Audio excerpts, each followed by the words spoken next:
Hello everyone, welcome back to online physics classes for class 11 students. Let us continue chapter 2 units and measurement.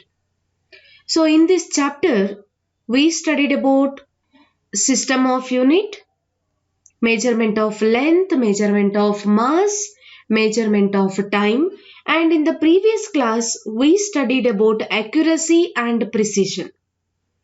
Yes, can you remember what is accuracy and what is precision? Accuracy, that is the closest measured value with the true value of physical quantity. The measured value, if it is very close to the actual value, then we can call it as accurate or accuracy.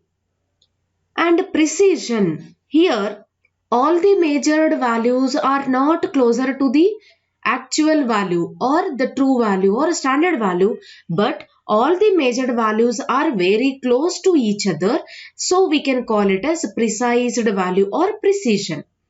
So we studied in detail about accuracy and precision in the previous class. Today I am going to explain error in measurement. How the error occurs during measurement. When you are going to measure anything, for example, if you are going to measure length of the given object or what is the thickness of the given sheet. So likewise, when you are going to measure any objects, their dimensions, many times errors occurs. Then what is the error? What are the different types of error? So that we can study in the today's class. Error in measurement. So first we have to know what is error. You can observe the definition. The difference between actual value and measured value. The difference between actual value and the measured value of a physical quantity is called an error. For example, if the actual value is 10 kg and when I measured, I may get the value like 9 kg. The difference between actual value and measured value is how much? 10 minus 9. So we got 1 kg. So this 1 kg is what? Error. Right? So the difference between actual value and the measured value of a physical quantity is called an error. Actual means a true value, standard value. And measured value means what? Observed value. While doing any experiments in physics, you are going to measure mass of the object, or you are going to measure length of the scale, or you are going to measure thickness of the given sheet or thickness of the wire. So when you are going to measure the current, voltage, so here you are going to observe. So observed value or measured value, if it is different from actual value, then we will get the error, right? Yes, what is error? The difference between actual value and the measured value of a physical quantity is called an error. Can you remember what is physical quantity? So we have studied about physical quantity in the very beginning class.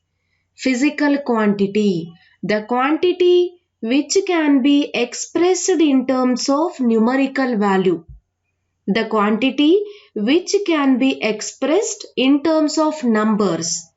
Time, we are going to express in terms of number. Mass, we are expressing in terms of number. Length. So, the term or the quantity, when we are going to express in terms of numbers, then we can call it as a physical quantity. So here, whenever you are going to measure any dimensions or any object, sometimes error occurs only because the measured value and the actual value both are not same. When they are different, then we will get error. So then what is error?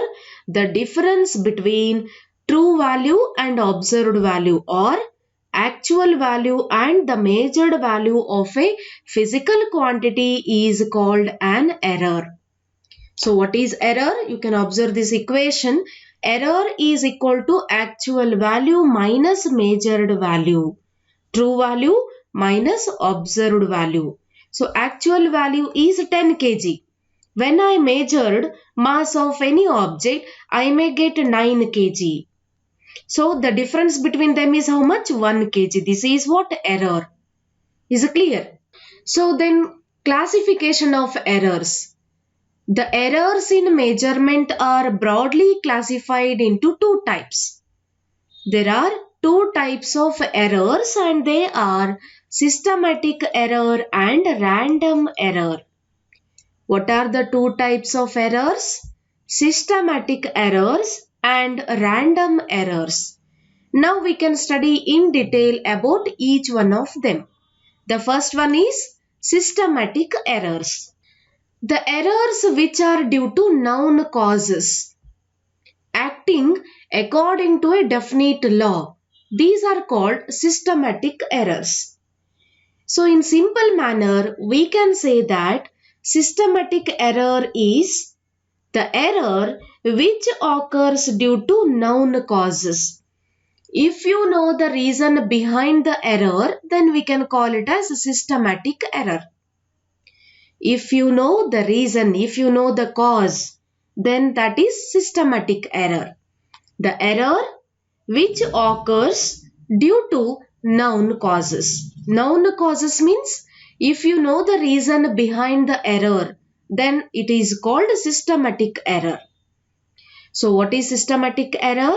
The errors which are due to known causes acting according to a definite law. That means sometimes errors occurs due to instrument. Sometimes errors occurs due to observation.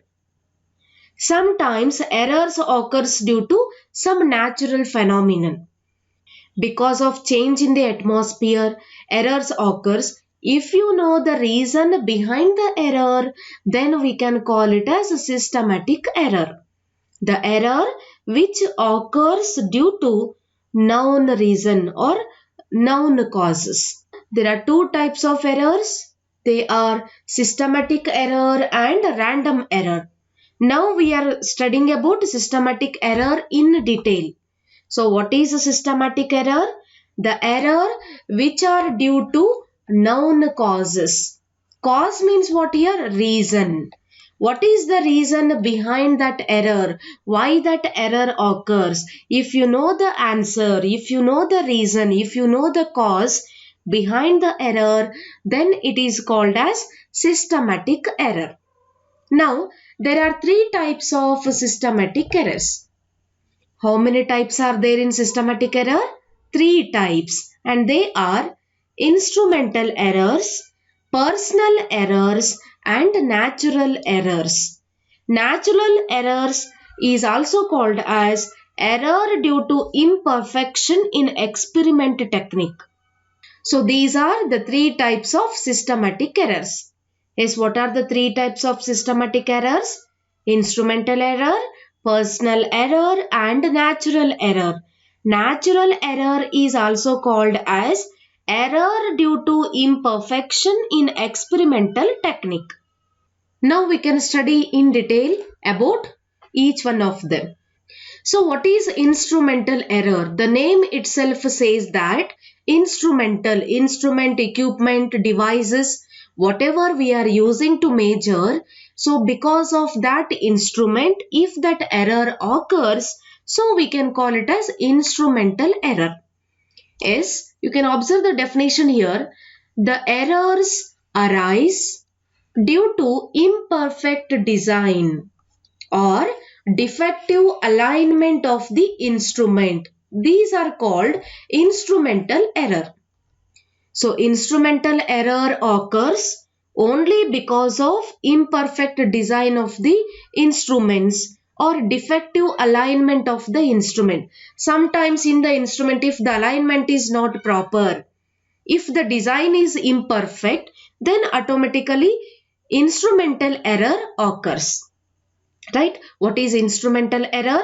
The errors arise due to imperfect design or defective alignment of the instrument. These are called instrumental error.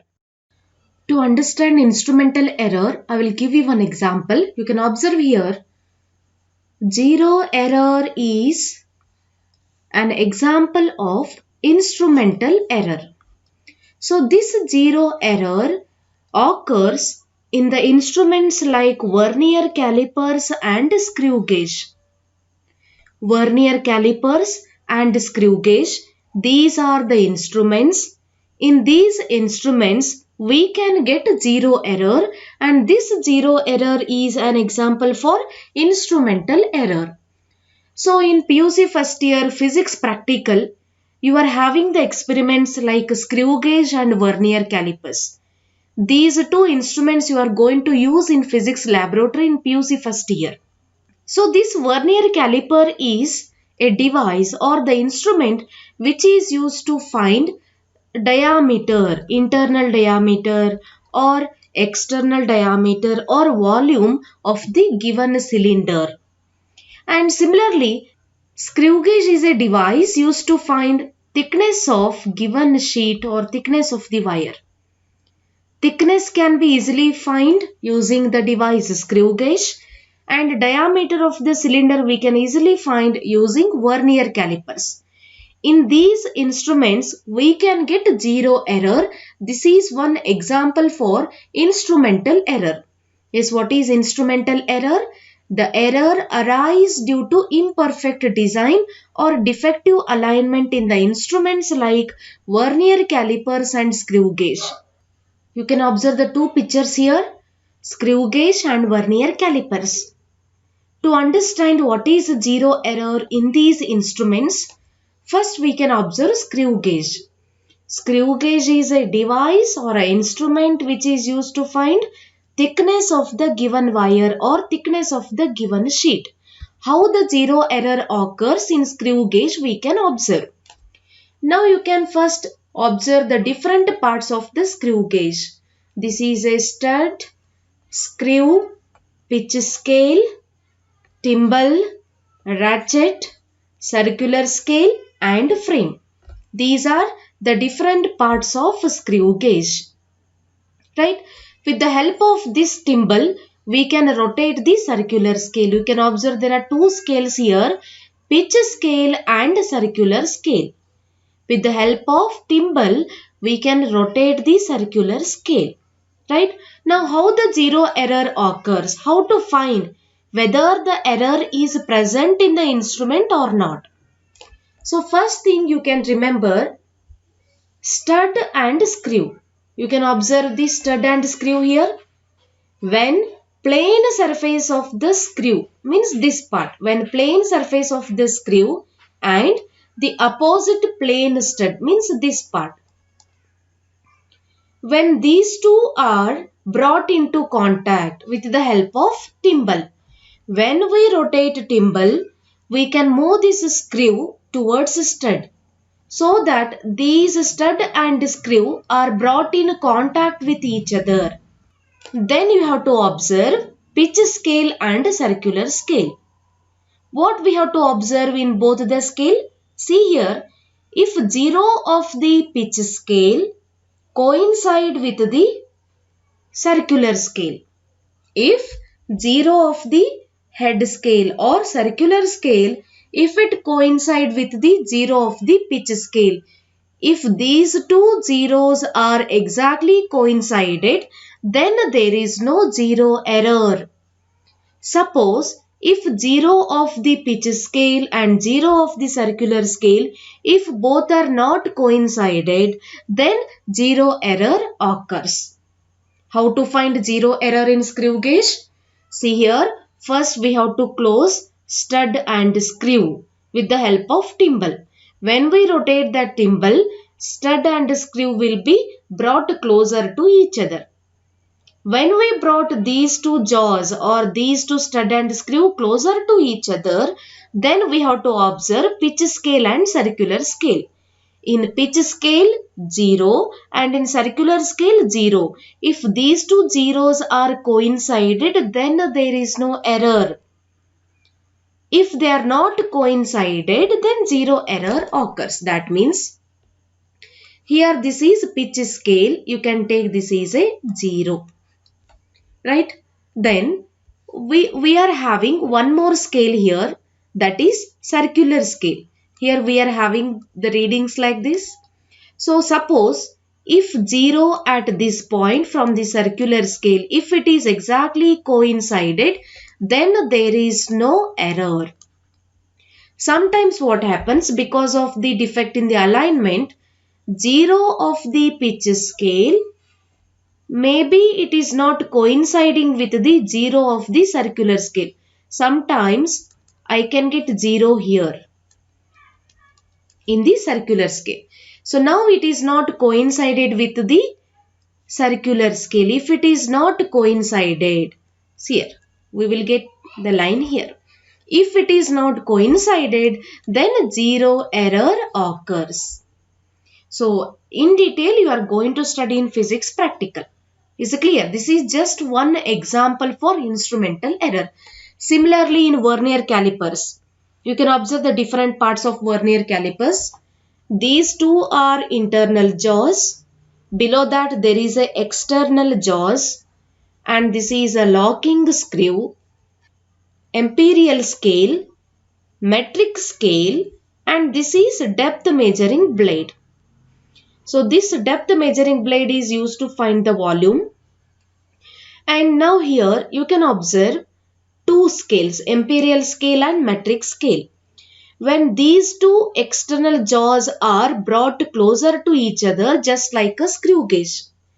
When these two jaws brought closer to each other, suppose 0 of metric scale and 0 of pitch scale. This is called pitch scale again. 0 of metric scale and 0 of the pitch scale. If they are exactly coincided only when the jaws are brought in contact. When these two jaws are closed, if 0 of the metric scale and 0 of the pitch scale, if they are coincided just like this, then we can say that there is no error. Suppose 0 of pitch scale, if it is not coincided with 0 of pitch scale. If they are not coincided, then 0 error occurs. So these are just the two examples to understand instrumental error. Yes, what is instrumental error? The error arises due to imperfect design or defective alignment of the instrument. Anyhow, in detail about screw gauge and vernier calipers you are going to study in physics practical. Then the second type of systematic error is personal error. So what is personal error? The error arises due to carelessness or inexperience of the observer. If the observer is not much experienced, if he is careless, then we will get personal error. To understand personal error, I will give you the example of parallax error. Parallax error is the best example for personal error. To understand parallax error, I had given three pictures. You can observe the first picture here. So totally there are three students A, B, C. All these three students are observing length of the block by putting a meter scale on that block. So here you can observe person A, B and C. For the person A, she is observing the scale from this direction. So she can get the value 18.2. So for this girl, for student A, it just looks like 18.2 centimeter. Too low. Person A will read this as 18.2. Now come to the boy B. So person B will read this measurement most accurately as 20. Because he is standing exactly at this point, exactly straight to this corner. From this corner you can observe he is exactly standing straight. Then for the third person, too high. Person C will read this as 21.5. For person A, it is 18.2.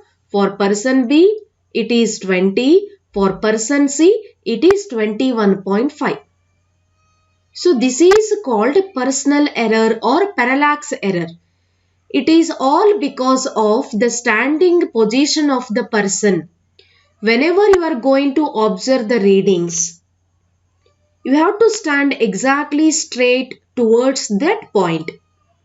If you are going to measure the length of this block, so exactly at this corner you have to stand. If you are left or right, it looks different reading. This is what parallax error. Is it clear? For the girl A, she got 18.2, but for the boy C, he got 21.5. But what is the exact value? That is 20, who is standing exactly opposite to that corner point. So this is what parallax error. So to remove this parallax error, the student or the person has to stand exactly opposite to that point. Then come to the second picture. This is a milliammeter. What it is? Milliammeter. Ammeter is a device which is used to measure electric current. Electric current is measured by the device milliammeter or ammeter. Now, whenever you are going to observe the needle, so you have to stand exactly opposite to that needle to read the given numbers. If you are standing left side or right side of the needle, you will get parallax error. So when you are standing exactly straight, you will get the proper answer, which is equal to 50 milliampere. If you are standing left side or right side of the needle, so you may get a different reading that gives parallax error.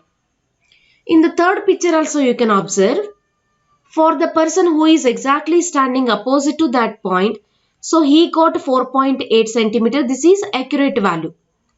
But when a person is standing on the left side, maybe he can get 4.9. On the right side person, maybe he got 4.7. So remember, to remove parallax error, we have to stand exactly opposite to that point. Then only we can remove the error.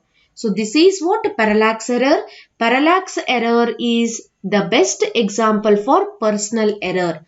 Now tell me, what is personal error? The error arises due to carelessness or inexperience of the observer.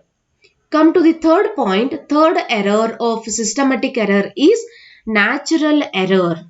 Naturally, the error occurs. And natural error is also called as the error due to imperfection in experiment technique.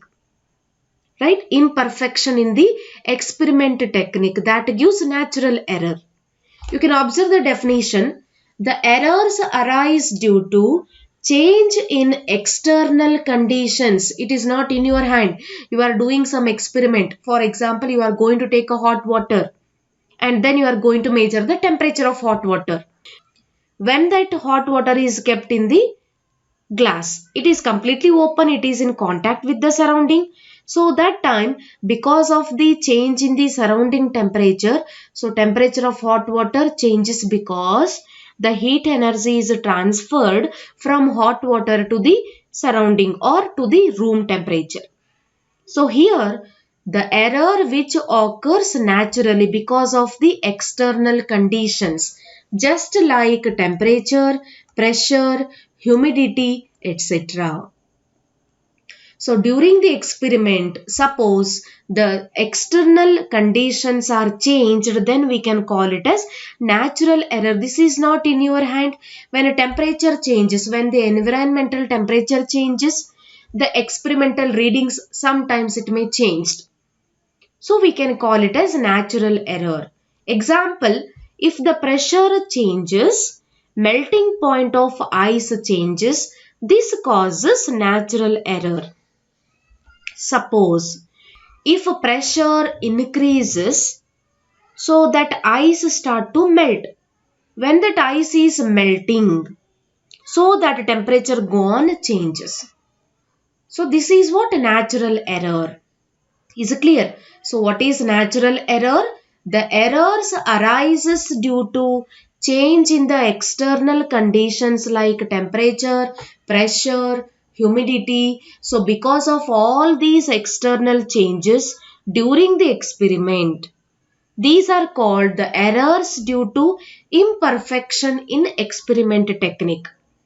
Imperfection in experiment technique, that means whenever you are going to do some experiments related to external conditions or physical conditions, so you have to consider isolated system, right? So that we can remove or we can reduce natural error. Is it clear? So totally there are three types of systematic error, and they are instrumental error, personal error and natural error. Instrumental error occurs only because of imperfection or defects in the alignment of the instrument. Personal error occurs because of carelessness of the observer or inexperience of the observer. Natural error occurs because of change in the external physical conditions. Physical conditions means temperature, pressure, humidity and so on. So now you can observe systematic error can be minimized or eliminated or reduced. How to reduce this systematic error?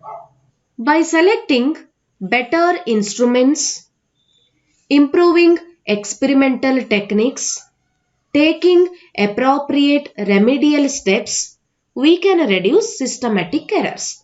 Yes, how to reduce systematic errors?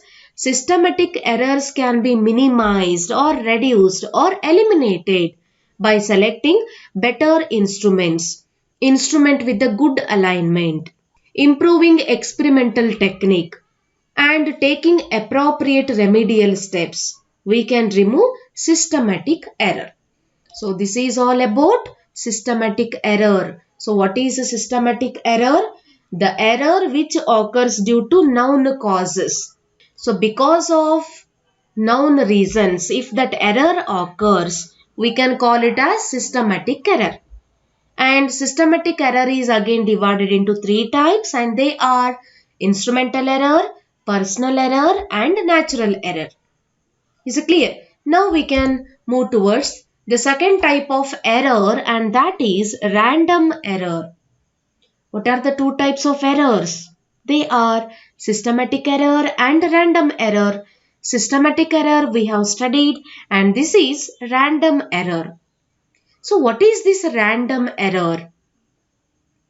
Random, irregular, unknown reason. The error arises irregularly and randomly in magnitude and direction due to unknown reasons. We don't know the actual reason behind the error. That is random error. What is random error?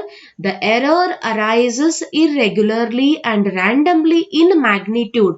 Magnitude means number. That error occurs in numbers, in direction, only because of unknown reason. There is no proper reason for the error. If the error occurs because of unknown reasons, then we can call it as random error or accidental error or chance errors. Without knowing the reasons, if error occurs, then we can call it as random errors. Is it clear? Then the random errors can be minimized, means that can be reduced by repeating the observations a number of times and taking arithmetic mean of all the observation. Remember students, so in physics practical, when you are going to do any experiment that may be related to optics or thermodynamics or heat energy or electric current, whatever the experiments you can do in physics laboratory, at least we have to take 3 trials, 3 readings for the same procedure. Why you are going to take 3 trials for the same experiment? Only to remove the random error. Sometimes because of your carelessness, because of fluctuations in the electric current, because of changes in the physical conditions, error occurs. You don't know the exact reason behind the error. So to remove that error, at least 3 readings you are going to take, and after taking 3 trials, you have to find mean value. Mean means sum of 3 value divided by 3. If you are taking 5 trials, then sum of 5 trials divided by 5. That gives mean value. So the random error can be minimized by repeating the observation a number of times and taking arithmetic mean of all the observation. Then only we can reduce random errors. See here, to find mean value. How to find the mean value you can observe here. Let us consider the readings A1, A2, A3, A4, A5, so on up to AN. I am going to take n number of reading for the same experiment. Now, how to find arithmetic mean of the values? So, I am going to take n number of reading. So, we have to find sum of all the value divided by 3 or sum of all the value divided by n. That is A equal to A1 plus A2 plus A3 plus A4 so on up to AN divided by n. N means n number of times we are going to take the readings. Or it can be written as in arithmetic. So we can directly use the symbol summation, sigma. So this symbol indicates a sum of all the value from first value to nth value, A1 to AN. So I can write, see here, the equation is A equal to A1 plus A2 plus A3 so on up to AN divided by n number of times. This is what mean value.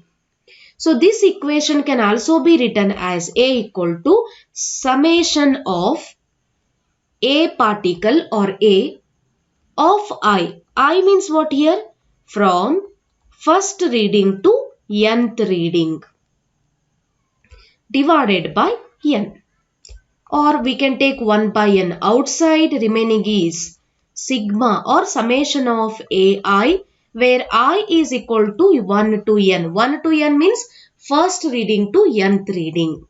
So in this way, we have to find the mean values of the given readings to remove or to minimize the random error.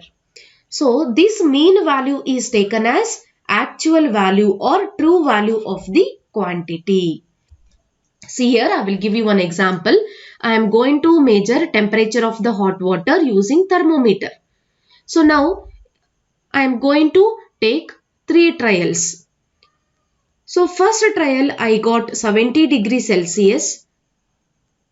For the second trial I may get 71 degrees Celsius. For the third trial I may get 70.5 degrees Celsius. So I am doing experiment regarding temperature of hot water. I got these 3 readings. So here the error occurs. Which error? Random error, because I don't know the exact reason. That may be because of the environmental temperature or because of my carelessness or because of default in the thermometer. We don't know exact reason behind the random error.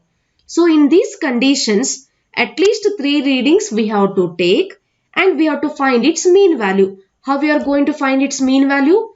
70 plus 71 plus 70.5. How many trials I had taken here? 3 trials. So divided by 3.